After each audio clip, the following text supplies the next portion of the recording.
Xin chào quý vị, chào tất cả các chị và các bạn. Chào các bác. Hôm nay buổi sáng trời rất là đẹp.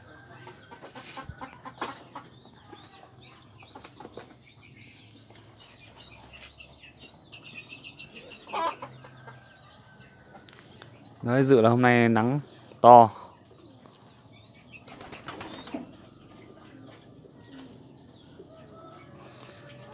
Khả năng hôm nay trời nắng rất là to.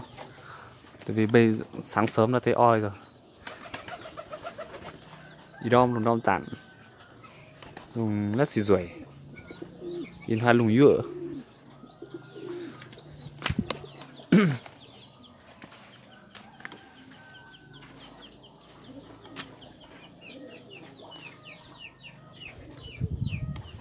Yên hai mảng tại sẽ lùng xe lát xì lựa.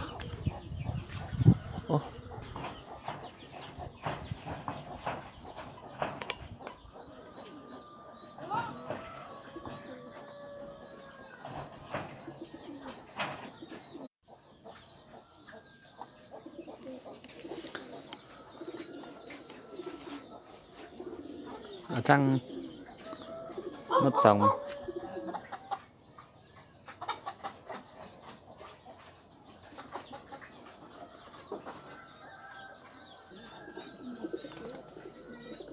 Đây quý vị. Đó. Hỏng hết rồi. Đào hôm trước đấy.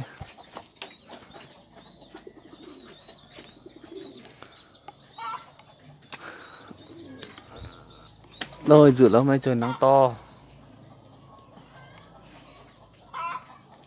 Đây. Thôi em đi về đây.